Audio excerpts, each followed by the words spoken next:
Hello, hi everyone. Hope you are keeping well. This is Vishal Masih and welcome back to my channel Economic Side. So today we are going to cover when supply curve slopes backward. अगर आप इसे book में check करेंगे तो ये आपका आएगा exceptions of the supply curve. तो exceptions of supply curve के अंदर आपका टॉपिक आएगा कि when supply curve slopes backward. ठीक है, बहुत बहुत इंपॉर्टेंट है. जनरली ये 4 क्वेश्चन 4 मार्क्स के लिए या 3 मार्क्स के लिए वॉट एवर या शॉर्ट मार्क्स के लिए पूछ लिया जाता है कई बार. ठीक है, कई बार सिंगल मार्क्स के लिए भी आपका एमसीक्यू पूछा जा सकता है. ठीक है, तो इसके बेस पे जनरली क्वेश्चंस आपका कहीं ना कहीं जरूर आईएससी जो काउंसिल है वो पुट कर सकता है. तो आज हम इसके कंसेप्ट को समझने वाले हैं. बेसिकली अगर आप कंसेप्ट समझ गए तो आपको इसको दोबारा देखने की भी जरूरत नहीं पड़ेगी, इतना इजी टॉपिक है. ठीक है, तो सबसे पहले आपको पता होना चाहिए कि सप्लाई कर्व का जर्नल जो एक स्लोप होता है वो कैसा होता है. ठीक है, अगर हम बात करें सप्लाई कर्व की जर्नल स्लोप की, ओके, तो आपको पता होता है यहाँ पे जो y एक्सिस है यहाँ पे हर समय हम प्राइस शो करते हैं और यहाँ पे हम क्वांटिटी सप्लाइड शो करते हैं. मैं क्यूएस शॉर्ट फॉर्म में लिख रहा हूं. बेसिकली ये यूनिट्स होते हैं.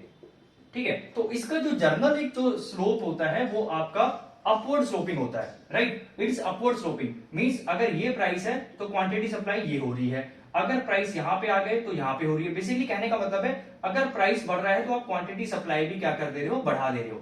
यहाँ पे आपका प्राइस बढ़ गया, यहाँ पे क्वांटिटी सप्लाई इंक्रीज हो गई. So basically when price increases quantity supply also increases and when price fall ऐसे ही उल्टा हो जाएगा. अगर इसका प्राइस फॉल होता है, सॉरी, अगर इसका प्राइस फॉल होता है तो आपकी जो है क्वांटिटी सप्लाई है वो भी आपकी क्या हो जाएगी, फॉल हो जाएगी. ठीक है, अगर आप इसका प्राइस फॉल होता है फिर इसकी क्वांटिटी सप्लाई आ जाएगी वापस यहाँ पे. तो कहने का मतलब है कि आपका एक तरह का यहाँ पे पॉजिटिव या डायरेक्ट रिलेशनशिप देखने को मिलता है हमें प्राइस और क्वांटिटी सप्लाई का. ये तो हो गया एक जर्नल डायग्राम जो कि हम पढ़ते हैं आपका सप्लाई कर्व का. लेकिन कब ऐसा नहीं होगा, मतलब किस रीजन में ऐसा नहीं होगा या किस केस में ये बेसिकली बैकवर्ड स्लोप कर देगा. ठीक है, तो फटाफट उसका डायग्राम बना लेते हैं.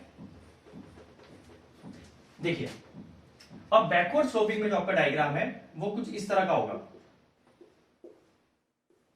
ठीक है, ऐसे होता है बैकवर्ड स्लोपिंग. तो इसका ये बनता क्यों है, बेसिकली ये किस केस में बनता है. तो यहां पे ध्यान रखना है, सबसे पहले यहां पे हम प्राइस शो करते हैं.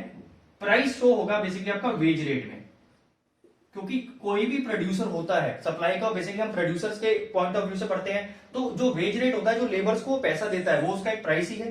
ठीक है, तो यहाँ पे प्राइस की जगह पे हम वेज रेट लिख सकते हैं और यहाँ पे हो गया आपका सप्लाई ऑफ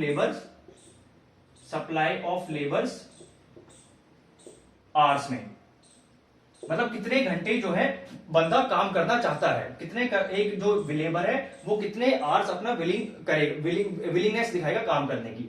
अब मेरी बात ध्यान से समझना, ये सप्लाई कर्व कहता है कि जैसे जैसे आपका वेज रेट बढ़ता है, जैसे जैसे आप उसको मतलब उसको ज्यादा पे करते हो, तो इनिशियली देखो पहले जब आपने इतना पे किया तो इतनी बेसिकली इसकी सप्लाई होगी. ठीक है, फिर मतलब इतने वर्किंग आवर्स वो काम करेगा. फिर और अगर आप उसकी सैलरी इंक्रीज करोगे, वेज रेट इंक्रीज करोगे, तो वो क्या करेगा, फिर और बेसिकली अपने वर्किंग आवर्स बढ़ाएगा क्योंकि उसे ज्यादा कमाने का मौका मिलेगा. क्योंकि अगर वेज रेट हाई होगी तो ज्यादा घंटे काम करके वो ज्यादा कमा लेगा. फिर ऐसे ऐसे वो इंक्रीज करता रहेगा अपने, लेकिन एक पॉइंट ऑफ टाइम तक. ठीक है, एक मैक्सिमम पोजीशन पे आ जाएगा.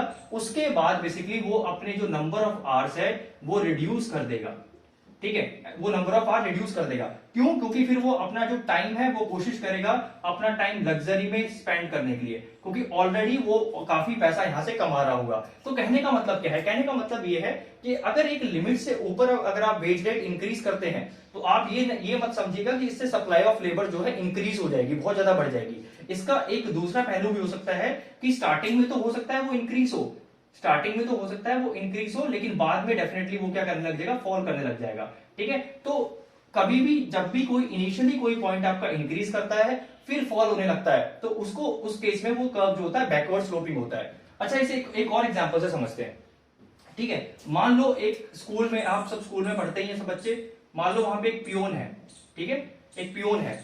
अगर मैं पियोन की सैलरी 1 करोड़ कर दूं एक महीने में, तो हो सकता है वो 3-4 महीने या मैक्सिमम 1 ईयर तक काम करे, उसके बाद वो खुद ही अपना स्कूल खोल लेगा. राइट, 12-13 करोड़ से वो अपना यहाँ पे अपना बिजनेस स्टार्ट कर देगा. फिर वो बेसिकली 8 to 12 आवर्स फिर काम क्यों करेगा. तो वही यहाँ पे कहने का मतलब है कि यहाँ पे कहने का मतलब कि अगर आप वेज रेट एक लिमिट से इंक्रीज करते हैं, ठीक है, एक लिमिट से इंक्रीज करते हैं, तो हो सकता है जो सप्लाई ऑफ लेबर्स है या आप कह सकते हो जो वर्किंग आवर्स है वो कम करना शुरू कर दे. बिकॉज डेफिनेटली उसको अपना जो टाइम है अब उसे लेजर में स्पेंड करना है, उसको लेजर में स्पेंड करना है, या he will always try to spend this time some in the luxuries, basically वो एंजॉय करेगा अपना टाइम। तो ये आपका एक रीजन है। ये इस केस में आपका जो है सप्लाई का बैकवर्ड स्लोप करता है कि अगर आपकी वेज रेट इंक्रीज हो रही है, ठीक है, एक टाइम के बाद एक टाइम तक वो जो वर्कर है वो ज्यादा काम करेगा या वर्किंग आवर्स बढ़ा देगा, लेकिन एक पॉइंट ऑफ टाइम के बाद बेसिकली वो क्या हो जाएगा, कम होने लग जाएगा। सो आई होप आपको यहाँ पे टॉपिक अच्छे समझ में आ गया होगा। तो ये था हमारा एक्सेप्शन ऑफ सप्लाई कर्व या why the supply curve slopes backward. So I hope आपको ये लेक्चर पसंद आ गया होगा। Please do like, subscribe, comment, ठीक है। And I have given one important book link in the description box, kindly go and check, it will definitely help you. So thank you so much, God bless you.